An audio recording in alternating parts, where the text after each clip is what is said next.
आज हम आपको बताएंगे संतुलित करना, रासायनिक समीकरण को संतुलित करना, इसे आज हम आपको बताएंगे।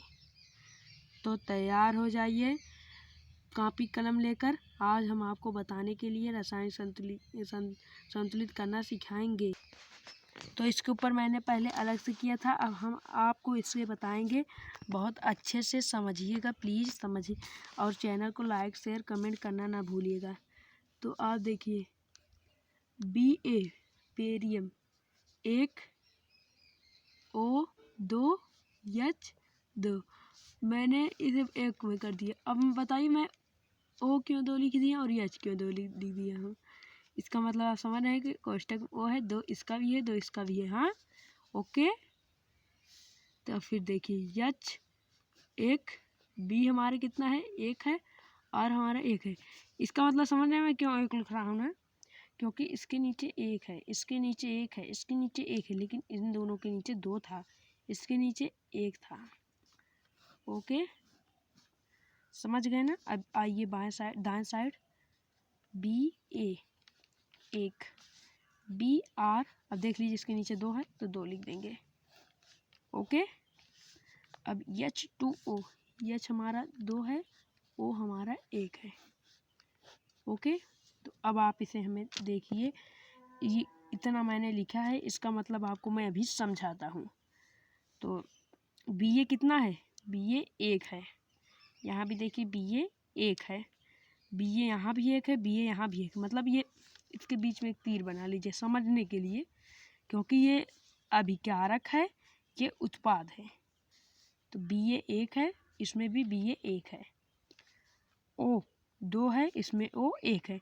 तो हम ऐसा क्या करें कि यहाँ O 2 हो जाए, O 2 हो जाए, और मतलब यहाँ हम O ऐसे किस अंक से गुणा करें कि O 2 हो जाए, यहाँ O 2 होना चाहिए यहाँ जो है, तो हम यहाँ 2 से गुणा करेंगे। ये मोस्ट ज़रूरी है, ये एग्ज़ाम में आता है, बहुत एग्ज़ाम में बहुत पूछा जाता है ये सब सवाल, इसे आप ध्यान से देखिएगा। 2 दूनी 4 और 2 एक 2, ऑक्सीजन के बराबर हो गया। ओके, यहाँ अब हमारी सवाल होती है कि यहाँ भी हाइड्रोजन तो है, लेकिन यहाँ हाइड्रोजन 4 है। तो यहाँ भी आप देख रहे हैं कि यहाँ भी हाइड्रोजन 1 है, तो यहाँ हम 2 से गुणा कर देंगे, तो 2, तो यही 2 जो है इसे हम यहाँ से काट कर यहाँ कर दे रहे हैं। 2 बेरियम 2, और ये भी हो जाएगा 2। सही कहते हैं तो ये नहीं होता, इसी में ये जुड़ेगा। तो ये मेरे ख्याल से मैंने इसे इतना गलत किया था, आप लोग को मैं सही बता दिया। हाँ, 2 हो जाएगा। अब मिलाइए, बेरियम ये भी 2, ये भी 2, हाइड्रोजन 2 और 2 4, ये 4 के बराबर, ऑक्सीजन 2 के बराबर, और बेरियम 1 के बराबर। अभी आपका रासायनिक समीकरण संतुलित हो गया। अब आप लिख सकते हैं कि यहाँ 2 और यहाँ 2। सही हुआ कि नहीं, सही हुआ कि नहीं। इस प्रकार आपका रासायनिक समीकरण संतुलित हो गया। अब थोड़ा दूसरा और देख लीजिए, एक रासायनिक समीकरण मैं आपको और मैं समझा देता हूँ। ऐसे ही समीकरण पेपर में बहुत पूछे जाते हैं, कृपया आपको ध्यान से देखना होगा, नहीं तो पेपर में यह सब चीज़ बहुत आता है, बोर्ड एग्जाम में तो और कठिन आता है। तो इसे देखिए, के क्या होता है, पोटेशियम ना, आप लोग तो जानते ही होंगे, जानकार हैं, के पोटेशियम होता है। तो आप देख लीजिए, के हमारे पास 1 है, CN हमारे पास 1 है। हाँ, और H हमारे पास 2 है, SO मतलब 4 सल्फर हमारे पास 4 है, 4 है हमारे पास सल्फर।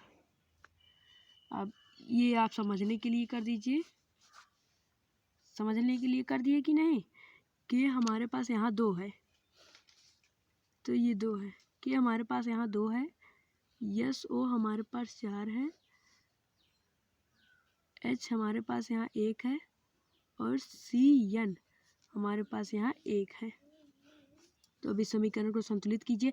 मैंने आपको समझाया था, आप इसी प्रकार संतुलित करना सीखिए। ये मोस्ट एग्जाम पेपर में आता है। देखिए पोटेशियम 1 है इसमें, लेकिन 2 है, तो यहाँ 2 से गुणा करना होगा, क्योंकि यहाँ 2 है ना, तो यहाँ से 2 से गुणा करना होगा। ये 2 हो गया, Cn भी हमारा 2 हो जाएगा। ओके, Cn भी हमारा 2 हो जाएगा। यहाँ हाइड्रोजन 2 है, मतलब यहाँ Cn 1 था ना, यहाँ 2 हो गया, तो Cn यहाँ 1 है, यहाँ 2 है। अब हो गई दिक्कत वाली बात, तो घबराइए मत, यहाँ भी 2 से गुणा कर दीजिए। 2 2, तो यहाँ देखिए हाइड्रोजन भी 2 हो गया, ये भी 2 हो गया, Cn भी 2 है, ये भी 2 हो गया। अब SO4 SO4 है, यहाँ भी SO4 है, और के तो 2 ही था, ये भी 2 हो गया। तो घबराइए मत, 2 यहाँ कर दीजिए और 2 यहाँ कर दीजिए। ओके, स्क्रीनशॉट ले लीजिए, ये मोस्ट इम्पॉर्टेंट है, ये भी पेपर में आ सकता है, इसे कृपया ध्यान से देखिएगा। ओके, अब आप लोग को समझ में आ ही गया होगा। अब आप देख लीजिए, Al aluminium 1, H 1, Cl chlorine मतलब 1, तीनों का तीनों मतलब ये 1 है और ये 2 है। अब इसको समझने के लिए Al 1, Cl 3, ये दोनों 1 में है। ओके, और H 2। अब यहाँ आपको ये कठिन है, ये आपको खुद करना होगा, आप अपने आप से कीजिए, मैं बताऊंगा ही, वीडियो को पोस्ट करके आप अपने आप से कीजिए। Al 1 है ना, तो इसमें भी Al 1 है, करेक्ट है ये दोनों। अब इसमें Cl 3 इसमें 1 ही है, और हाइड्रोजन इसमें 2 है, इसमें 1 है। तो आप ऐसे से गुणा कीजिए कि समीकरण आपको ये दोनों समीकरण को संतुष्ट कर दे। तो यहाँ हम कर दे रहे हैं इसे 2 से, इसे 3 से, 3 दूनी 6, सीधे 6 से कर दीजिए।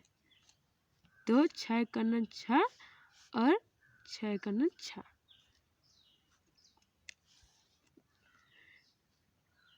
6 से इसे गुणा कर दीजिए, 6 करना 6, 6 करना 6 हो जाएगा, और इसको 2 से कर दीजिए, 2 करना 2, 2 तिहाई 6, ये भी 6, ये भी 6, और इसको 3 से कर दीजिए, 3 दूनी 6 हो जाएगा, और इसको भी 2 से कर दीजिए, 2 हो जाएगा। अब हमारा समीकरण एकदम संतुलित हो चुका है। तो यहाँ 2, यहाँ 6, यहाँ 2 और यहाँ 3, ये हमारा रासायनिक करण बन चुका है। अब आपको ऐसे ही समीकरण अपने बुक, आपकी जो बुक चलती है, मैं मनोहर रे में से बता रहा हूँ, मतलब मनोहर रे नहीं, कुमार मित्तल, सॉरी,